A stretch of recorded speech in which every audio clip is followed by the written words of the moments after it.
Title: The Departure. The airport was cloaked in an eerie silence as the last echoes of boarding calls faded into the cold, desolate halls. I clutched my son's hand tightly, his small fingers intertwined with mine. The departure gate loomed ahead, a gateway to unknown destinations. The fluorescent lights overhead flickered, casting long shadows that danced eerily on the floor. We had arrived early, excited for our adventure. My son, Timmy, was buzzing with anticipation, his eyes wide with wonder as he gazed at the massive planes outside the windows. But as time passed, the terminal emptied, leaving us alone in the vast expanse of echoing emptiness. The announcement crackled to life, announcing the final call for our flight. We rushed towards the gate, my heart pounding with a mixture of excitement and trepidation. As we approached, I realized that the gate attendant was gone, leaving only an abandoned desk and flickering monitor. Panic clouded at the edges of my mind, my heart now pounding for a different reason. I looked around, searching desperately for any sign of life. The terminal was a ghostly shell, the hum of the ventilation system, the only sound that remained. "Timmy?" I called out, my voice echoing in the cavernous space. There was no reply. Fear surged through me as I turned frantically, scanning every corner, every alcove. But Timmy was nowhere to be found. Tears welled in my eyes as I sprinted through the empty corridors, my voice cracking as I called out for my son. "Timmy, where are you, sweetheart?" I stumbled into a forgotten corner of the airport, where the light seemed to dim further, casting long, foreboding shadows. The air grew colder, suffused with an inexplicable chill. It was then that I heard it. The faint, distant sound of a child's laughter. Heart pounding, I followed the haunting echo, my footsteps echoing in the desolate space. The laughter grew louder, yet it seemed to come from nowhere and everywhere all at once. I turned a corner, and there he was, Timmy, standing in a pool of eerie blue light. "Mommy!" he cried out, arms outstretched. But something was wrong. His eyes glowed with an unnatural light, and his voice seemed to come from a place far beyond. Terror gripped me, but I couldn't tear my gaze away. As I stepped forward, the ground seemed to shift beneath me, and I was pulled into a surreal, otherworldly dimension. The airport terminal twisted and contorted, morphing into a nightmarish labyrinth. I raced through the nightmarish maze, chasing after my son, my breaths coming in ragged gasps. The air grew colder and heavier, laden with a suffocating presence that seemed to press in from all sides. Finally, I found myself in a chamber of shadows, the air still and silent, save for the haunting whispers that seemed to emanate from the very walls. And there, at the center of the room, stood Timmy, his form shrouded in an ethereal glow. "Mommy, help me," he pleaded, his voice a fragile echo in the oppressive silence. With a surge of determination, I rushed forward, reaching out to him. But as my fingers brushed his skin, a searing pain shot through me, and I recoiled in horror. Timmy's form flickered and waned, a specter trapped in a dark, twisted dimension. Tears streamed down my face as I watched helplessly, knowing that I was powerless to save him. The room seemed to close in around us, the walls pulsating with a malevolent energy. And then, in a blinding flash, everything was gone. The cold, oppressive air was replaced with the sterile hum of the airport terminal. I stood alone, my heart pounding, my breath ragged. Timmy was gone. I collapsed to my knees, tears streaming down my face. The airport was once again filled with the distant sounds of travelers, oblivious to the nightmare that had unfolded in their midst. I was left with nothing but the haunting memory of that fateful departure, forever haunted by the loss of my precious son, swallowed by the shadows of that forsaken airport. Title: The Watchful Passenger. I arrived at the airport, my heart pounding, acutely aware of the weight of my mission. As a covert operative, I had trained for years in the art of deception and evasion, but today was different. Today, I was the prey, and someone was hunting me. The airport was bustling with travelers, A sea of strangers navigating the maze of terminals, baggage claim, and security checks. It was the perfect place for a spy to blend in, and that's exactly what they were doing. My cover identity was that of a simple business traveler, and I had a routine to maintain. I followed the signs and joined the queue at the security checkpoint. As I placed my belongings on the conveyor belt, I couldn't shake the feeling of being watched. The security personnel were routine in their inspections, but something about the way they scrutinized me seemed off. Their gaze lingered a fraction too long, and their questions were oddly specific.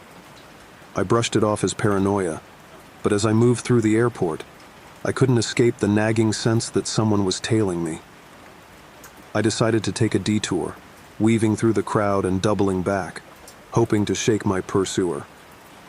I duck it into a small shop, pretending to browse, my heart pounding in my chest. I watch it as passengers pass it by, none of them appearing suspicious. Just as I began to breathe a sigh of relief, I saw her, a woman in a sleek black trench coat and sunglasses. She looked like a high-end traveler, but her body language screamed trained operative. She was following me. I left the shop and continued through the airport, increasing my pace. She matched my steps, always a few feet behind. It was a delicate dance of shadows in the bustling terminal.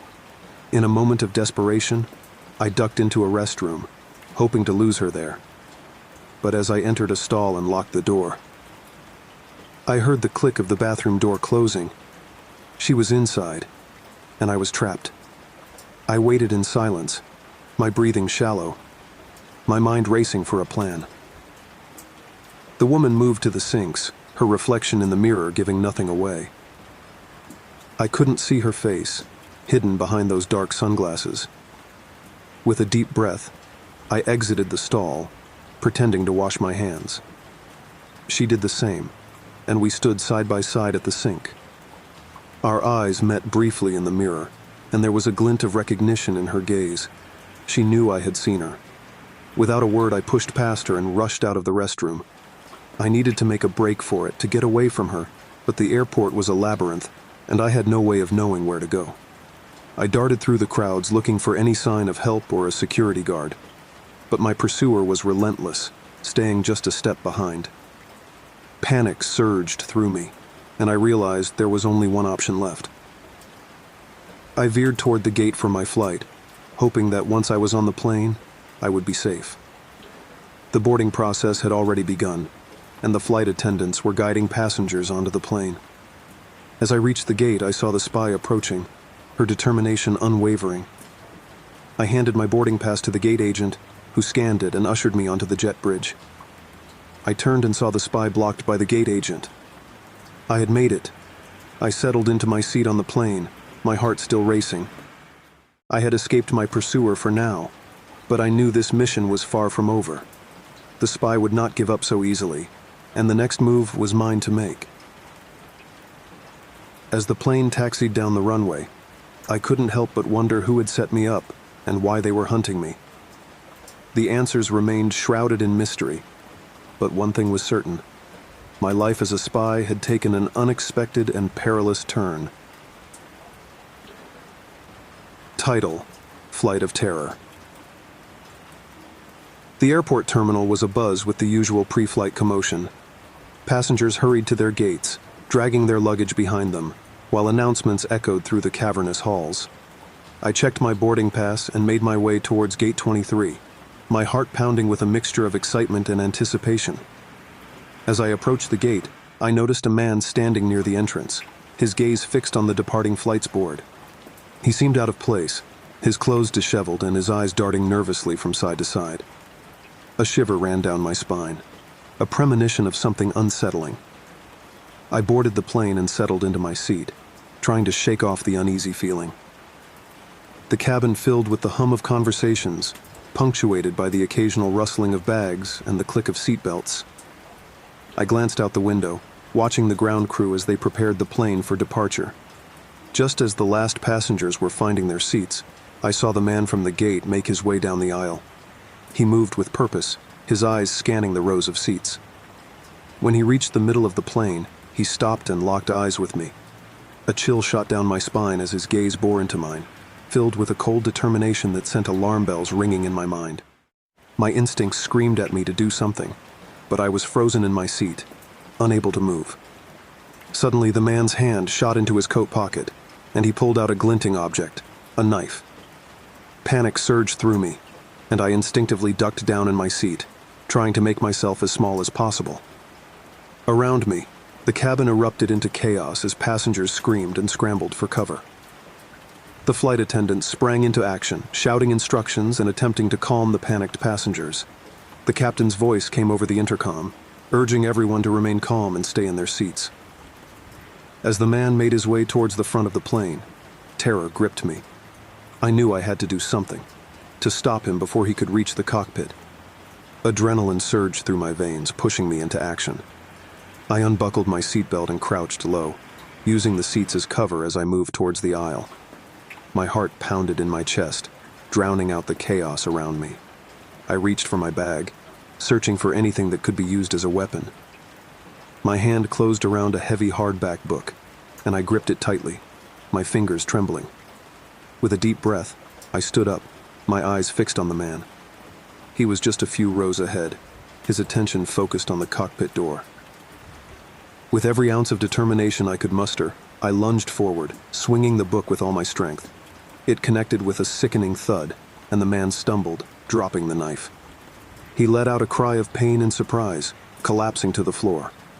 I didn't hesitate. I grabbed the knife and backed away, my eyes never leaving the man. He writhed in pain, clutching his side where the book had struck him. I held the knife at the ready, my heart still pounding, ready to defend myself if he made another move. Moments later, the flight attendants and a few brave passengers rushed forward to subdue the man, pinning him to the floor. The captain's voice came over the intercom again, announcing that the situation was under control and that we would be returning to the gate. As the plane taxied back to the terminal, I sat in my seat, still trembling with adrenaline. The would-be hijacker was taken into custody by airport security, and the passengers were evacuated safely. I couldn't help but replay the events in my mind, grateful that I had acted in time. The flight had turned into a nightmare, but in the end, we had prevailed. The experience left me shaken, but also filled with a newfound sense of resolve. I knew that I had the strength to face even the most terrifying of situations, and that knowledge was a beacon of light in the darkness of that harrowing flight.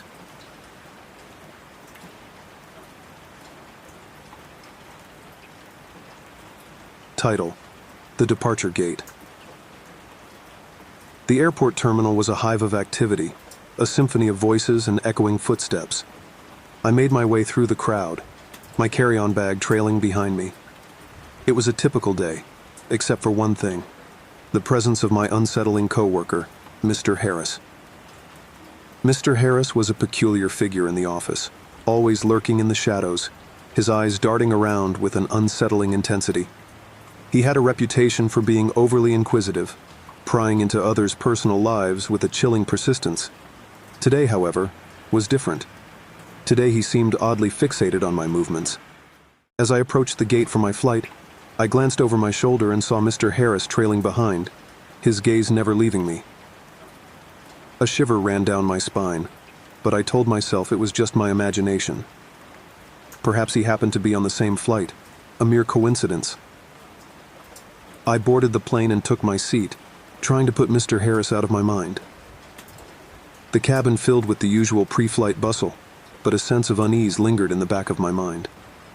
I couldn't shake the feeling that I was being watched. Just as the final boarding call was announced, Mr. Harris entered the plane, his eyes scanning the rows of seats. When his gaze met mine, a chill ran down my spine. There was a predatory glint in his eyes, a hunger that sent alarm bells ringing in my head.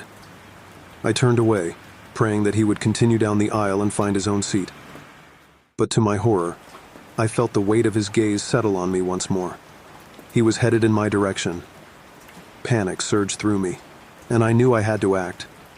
I unbuckled my seatbelt and stood up, pretending to retrieve something from the overhead compartment. As I did, I discreetly glanced around, hoping to find an escape route. My eyes landed on the flight attendant's station near the front of the plane. Without a second thought, I made my way towards it, my heart pounding in my chest. The attendants were busy preparing for takeoff, but I approached them with urgency. "Excuse me?" I whispered, my voice trembling. "There's a man on board who's been following me. I'm scared. Can you help?" The flight attendants exchanged concerned glances, and one of them picked up the intercom phone to alert the captain. Within moments, the captain's voice came over the speakers, announcing that there was a security concern and instructing all passengers to remain in their seats. As I returned to my seat, I saw Mr. Harris being approached by a burly security guard. The guard spoke to him firmly, then escorted him off the plane. Relief washed over me, but I knew I couldn't let my guard down just yet. The flight took off without further incident, but I couldn't shake the feeling of unease. What had possessed Mr. Harris to follow me like that? What did he want?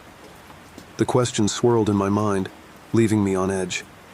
When the plane finally touched down at my destination, I disembarked with a mixture of relief and trepidation. I scanned the airport terminal, half expecting to see Mr. Harris lurking in the shadows once again. But he was nowhere to be found. As I left the airport, I couldn't help but glance over my shoulder one last time, searching for any sign of the creepy coworker who had turned a routine flight into a nerve-wracking ordeal. The memory of those haunting eyes would stay with me, a chilling reminder that sometimes the true horrors can be found in the most unexpected places.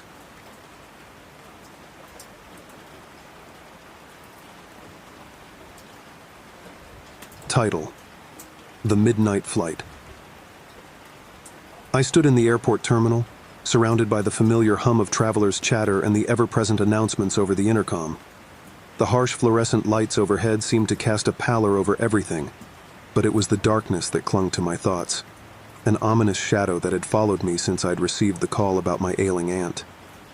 The phone call had been sudden and chilling, a voice filled with trepidation and grief. My aunt, whom I hadn't seen in years, was gravely ill, and her condition had taken a sharp turn for the worse. There was a frantic urgency in my family's plea for me to come to her side, but the details were scarce, and my imagination ran wild as I rushed to the airport. As I checked in and made my way through security, I couldn't escape the foreboding sense of unease. The airport, usually a place of anticipation and excitement, felt like a portal into a different realm, one filled with uncertainty and fear. My flight was a late-night one, and the airport had grown eerily quiet as the hours passed. I found myself wandering the empty corridors, my footsteps echoing in the desolation. The rows of vacant seats and darkened shops lent an unsettling ambiance to the once familiar terminal. Boarding the plane, I settled into my seat, my thoughts consumed by the impending visit to my ailing aunt. I gazed out the window, trying to find solace in the night sky, but the stars were obscured by thick, brooding clouds. The plane taxied down the runway, and I couldn't help but feel like I was descending into a world of shadows. In flight, the cabin was bathed in dim, moody lighting, and the passengers around me were lost in their thoughts or fitful slumber. I tried to focus on the book in my hands, but my thoughts kept drifting back to my aunt and the looming uncertainty of her condition. As we cruised through the night, turbulence jolted the plane, sending a collective murmur of unease through this cabin. I clutched the armrest, my heart racing. The overhead lights flickered, casting eerie shadows on the passengers' faces. The flight attendants reassured us that the turbulence was normal, but I couldn't shake the feeling that something was amiss. The cabin temperature dropped, and I pulled my jacket tighter, my breath forming frosty puffs in the frigid air. Then, a passenger's cry pierced the uneasy silence. A woman a few rows ahead had slumped over, her face contorted in pain. Panic surged through the cabin as passengers cried out for help. The flight attendants rushed to her side, but their expressions grew increasingly grim. I watched in horror as the woman's condition deteriorated rapidly. Her gasps for breath filled the cabin, and those around her recoiled in fear. I realized that we were trapped in a terrifying medical emergency, miles above the ground, with no immediate help in sight. As the chaos unfolded around me, I couldn't help but wonder about my own impending arrival at the destination. What awaited me at my aunt's bedside, and what had led her to this dire state? The questions swirled in my mind, filling me with a sense of dread and helplessness as the plane continued its harrowing journey through the night.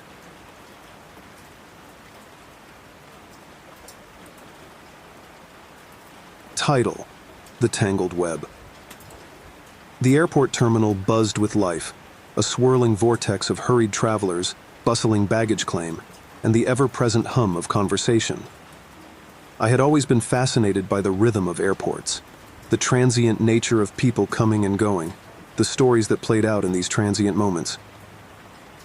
Little did I know that on this particular day, I would become an unwitting character in a harrowing tale. I had just landed, returning from a brief business trip, when I noticed a man who seemed out of place. His face was etched with tension, and his darting eyes betrayed his anxiety. He was dressed in an expensive suit, which was an odd choice for an airport. As I made my way through the terminal, the man followed me discreetly, blending into the throng of travelers.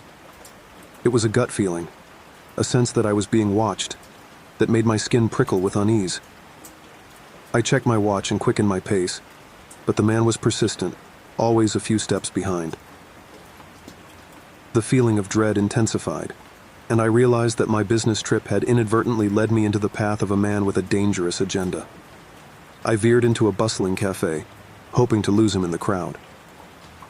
I discreetly called airport security, describing the man and his strange behavior. They assured me that they would investigate, but fear gnawed at the edges of my mind. As I sipped my coffee, I watched through the cafe's window as security approached the man. A tense confrontation ensued, with raised voices and heated arguments. The man grew increasingly agitated, and it was clear that this was not a simple misunderstanding. Suddenly, airport security officers revealed their badges, and the man's face paled. They handcuffed him and led him away, leaving me with a lingering sense of relief and unease. Hours later, I learned the shocking truth about the man who had been following me. He was a notorious drug dealer, known for his involvement in a large drug trafficking operation. His presence at the airport had been no coincidence. He was there to collect a massive drug shipment that was arriving on a private plane. The authorities had been tipped off about his arrival, and my call had helped to lead them to him. In a hidden compartment of his expensive luggage, they found a vast quantity of illegal narcotics, a major bust that would disrupt the drug ring's operations. The news sent shivers down my spine, as I realized just how close I had come to unwittingly becoming entangled in a drug dealer's dangerous scheme. The incident left me with a haunting realization that the world can be a far darker and more treacherous place than we can ever imagine, even in the seemingly mundane surroundings of an airport.